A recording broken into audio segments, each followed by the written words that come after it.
संसार में विषयों की तृष्णा से जो व्याकुलता होती है उसी का नाम द्वैक है, और उस द्वैक का विनाश ही सुख है।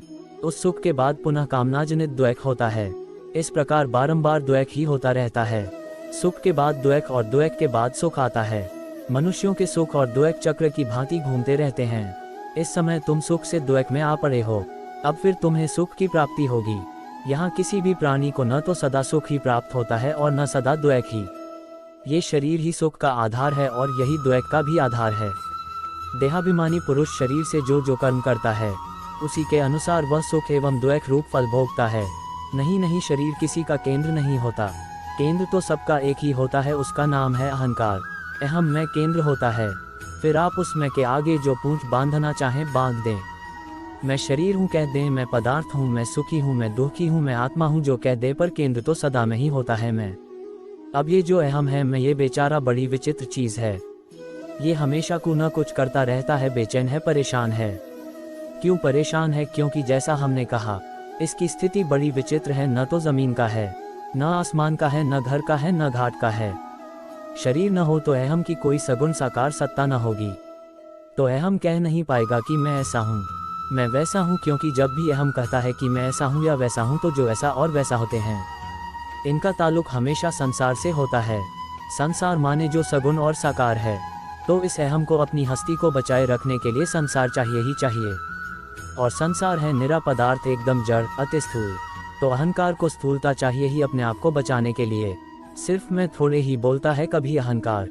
अहंकार बोलता है न मैं कुछ हूँ। ये जो कुछ है ये आमतौर पर कोई बड़ी स्थूल सी ही चीज होती है, तो वो चाहिए अहम को। दूसरी ओर अहम जब वो स्थूल चीज से बंध जाता है तो भड़भड़ाता है, परेशान रहता है, क्योंकि तलाश उसे किसी अतिशय सूक्ष्म वस्तु की है। अहम ऐसा है जैसे गैस का गुब्बारा बंधा हुआ है नीचे जमीन से। किसी कील में उस गुब्बारे की डोर बांध दी गई है, या किसी बच्चे के हाथ में है, आदमी औरत के हाथ में है, लेकिन दिशा उसकी आकाश की ओर है। तो एक तनाव रहेगा हमेशा रस्सी में। जमीन से उसका नाता तनाव का रहता है। देखा है न, गैस का गुब्बारा जब भी आपके हाथ में होता है तो डोर में सदा एक तनाव होता है।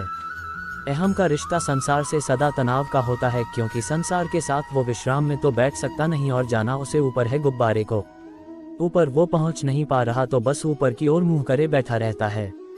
ऐसे ही हम हैं। हम भी शांति की ओर, किसी आखिरी चैन की ओर, समाप्ति की ओर मुंह करे लालाहित बैठे रहते हैं। आतुर आंखों से ताकते रहते हैं कि कभी तो वो अंतिम बिंदु आएगा, कभी तो वो घड़ी आएगी जब जी ठंडा हो जाएगा। वो आती नहीं। तो अहम ऐसा है, नीचे उसके जमीन, ऊपर उसके आसमान, बीच में गैस का गुब्बारा जो बंधा हुआ है जमीन से। अब उसकी समस्या ही यही है कि वो बंधा हुआ है ठीक। नीचे जो चीज है उसके लिए वही उसकी समस्या है, स्थूलता का तल। तो आपको अभी 3 तल दिखाई दे रहे होंगे। एक जमीन का जहां वो खूंटी गड़ी है जिससे गुब्बारा बंधा है। दूसरा तल है गुब्बारे का जो बीच में है त्रिशंकु की नाई। तीसरा तल दिखाई दे रहा होगा आकाश का। ये 3 तल हैं। जो ऊपर है वो सूक्ष्म, अति सूक्ष्म है। जो बीच वाला है वो धोबी का कुत्ता है, वो फंसा हुआ तल है। थोड़ा नीचे का है, थोड़ा ऊपर का है। हाँ, ये पक्का है कि नीचे वो बंधे रहना चाहता नहीं। और सबसे नीचे जो तल है वो तो अतिस्थूल है। वो जो अतिस्थूल तल है उसी को देह कहते हैं, उसी को संसार कहते हैं। देह मिट्टी, संसार मिट्टी। संसार से देह उठती है, दोनों भौतिक हैं, दोनों ही पार्थिव हैं। अब आप समझिए कि बात क्या है। अहम को चैन चाहिए। बेचैनी का कारण ये है कि वो बंधा हुआ है जमीन से। अब अगर बेचैनी का कारण ये है कि वो जमीन से बंधा हुआ है तो क्या उसको चैन और ज्यादा जमीन में लौट कर मिलेगा? तो अहम है बीच में, नीचे है देह, ऊपर है मुक्ति, और अहम को चाहिए चैन। उसी चैन को चलिए हम कह देते हैं सुख। जो आखिरी चैन हमें चाहिए उसको अभी इस वार्ता के संदर्भ में हम कह देते हैं सुख। और सुख पाना कोई अपराध नहीं हो गया, बस मूर्खतापूर्ण सुख पाने की कोशिश अपने प्रति अपराध है। मूर्खतापूर्ण सुख को सुख कहते हैं, और होशियारी से जो सुख पाया जाए उसी के लिए फिर दूसरा शब्द बनाना पड़ता है आनंद। अब ये जो बीच में गुब्बारा है इसको सुख चाहिए। बढ़िया बात है कि सुख चाहिए। सुख पर सबका हक है। सुख में कौन सी बुराई है भाई? लेकिन जो तुम्हारे द्वैक का कारण है, तुम उसी के पास बार बार जाओ और सोचो कि सुख मिल जाएगा तो तुम पगले हो। गुब्बारे के द्वैक का कारण है जमीन से उसकी जो जंजीर बंधी हुई है। वो उसी जंजीर को बांधे बांधे जमीन में और लौटे 5-7 तरीकों से और अपने लिए बंधन पैदा करे, तो ये पागलपन है। तो इसलिए देहाभिमान बुरा बताया जाता है, क्योंकि भाई तुम देह को साधन की तरह इस्तेमाल कर रहे हो सुख पाने के लिए, जबकि तथ्य ये है कि तुम्हारे द्वैत का कारण ही देहबद्धता है। जो तुमको तकलीफ दिए जा रहा है, तुम इस आशा में बैठे हो कि उसी के माध्यम से तुम सुख पा लोगे, ये पागलपन है न। इसीलिए मना करा गया है कि इतना शरीर भाव मत रखो। शरीर में अपने आप में कोई बुराई नहीं है, न तुम्हारी अनंत सुख की कामना में कोई बुराई है। बुराई तब है जब तुम ये दोनों को मिला देते हो, जब तुम अपने सुख की पूर्ति की कामना करना चाहते हो देह को साधन बना के, देह को माध्यम बना के। नहीं होगा बाबा, देह के माध्यम से नहीं मिलेगा। तुम्हें जिसके माध्यम से मिलेगा उसको तुम जानते हो, उसकी ओर तुम वैसे ही मुंह करके खड़े हो। नजरें तुम्हारी आसमान की ओर है, गुब्बारे हो तुम गैस के, तो सुख तुमको मिलना ऊपर है और बार बार तुम लौटने पहुंच जाते हो नीचे। ये पागलपन है, ये मूर्खता है। देह से वो उम्मीद मत रखो जो देह नहीं पूरी कर सकती। देह और अपने नाते को ध्यान से समझो, उसके बाद देह तुम्हारे लिए द्वैत का कारण नहीं बनेगी। आशय क्या है मेरा इससे, तो अब गुब्बारा बेचारा अटका हुआ है, जमीन से डोर उठ रही है और उसको बांधे हुए है, वो आकाश तक पहुंच ही नहीं पा रहा, तो उसको जमीन पर आना तो पड़ेगा। पर जमीन पर इसलिए आना पड़ेगा ताकि वो नीचे आए और यहाँ जो गांठ है उसको खोल दे। बहुत फर्क है नीचे आने और नीचे आने में, संसार में जीने में और संसार में जमाने से एक तरह का संबंध रखने में और जमाने में बस ही जाने में। जो होशियार व्यक्ति होता है वो भी जमीन से ताल्लुक रखता है, पर वो जमीन से ताल्लुक इस तरह रखता है कि जमीन में उसने अपने लिए जितने भी बंधन, जितनी भी तकलीफें पैदा कर रखी हैं उनको वो खोल सके। सोचिए, गुब्बारा होशियार हो गया और गुब्बारा झुक गया, नीचे आया। गुब्बारे ने कहा, ऐसे में अगर मैं ऊपर की ओर ही मुंह फाड़े बैठा रहूंगा तो मुक्ति मिलने से रही, तो मैं जरा कुछ अकल लगता हूँ। उसने क्या अकल लगाई? उसने अकल लगाई कि चलो नीचे चलते हैं। नीचे आते हैं, देखते हैं कि डोर बंधी कहाँ हुई है। जहाँ डोर बंधी है उसको खोल देते हैं, या किसी से सहायता मांग लेते हैं, या कोई औजार पकड़ लेते हैं जिसके माध्यम से डोर काटी जाए। कुछ तो करें, नीचे जाकर ऐसे अटके रहने से क्या मिल जाना है। ये रिश्ता होता है आध्यात्मिक आदमी का दुनिया के साथ। वो दुनिया का इस्तेमाल करता है दुनिया के पार जाने के लिए, जैसे गुब्बारा जमीन को आ रहा हो जमीन से आज़ाद होने के लिए। ये रिश्ता होता है आध्यात्मिक आदमी का जगत के साथ। जगत में रहना है इसीलिए नहीं कि जगत को भोगना है। जगत में रहना है गुप्तचर की तरह, जासूस की तरह, जो दुश्मनों के अड्डे में है और देखे कि चल क्या रहा है। देखूंगा कि यहाँ कौन कौन सी तैयारियां हैं मेरे खिलाफ, देखूंगा कि यहाँ किस किस तरीके से मुझे बांधा जाता है। अब आप समझ ही गए होंगे कि धर्म क्या है। धर्म है जगत को देखना और ये देखना कि किन किन तरीकों से तुम आबद्ध हो यहाँ पर। पहचान लो जगत की माया को, आज़ाद हो जाओ। यही सम्यक रिश्ता है आदमी का और जगत का। जिसे अनंत सूक्ष्मता चाहिए हो वो पागल है क्या कि वो स्थूल में आकर बार बार चिपके लौटे।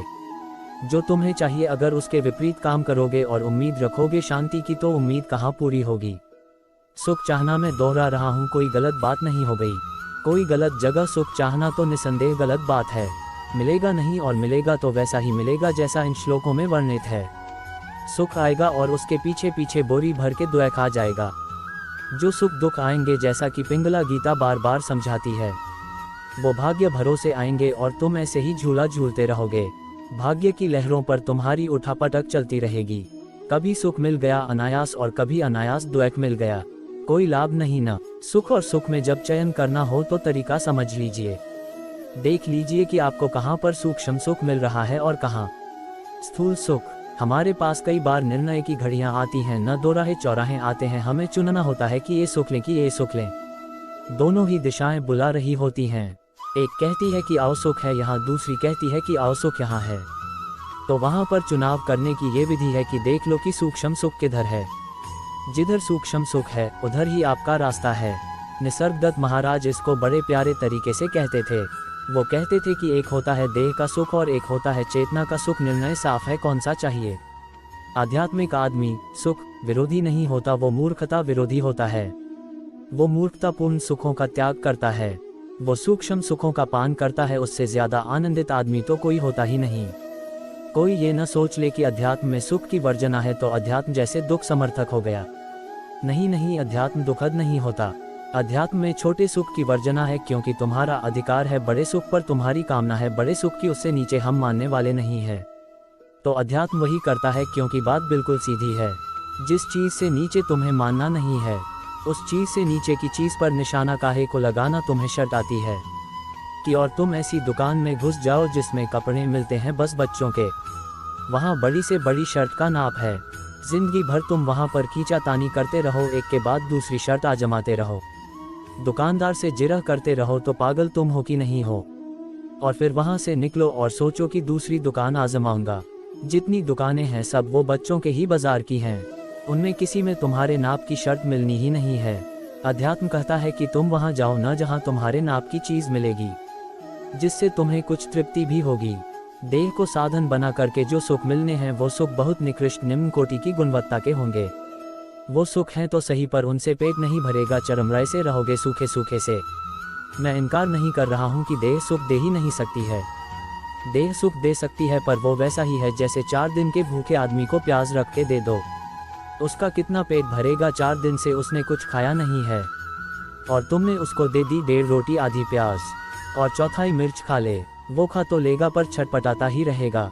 वैसे ही हमारा हाल है, अनंत समय से हम छटपटा रहे हैं और देह का सुख ऐसा ही है, सूखी रोटी और प्याज जितना।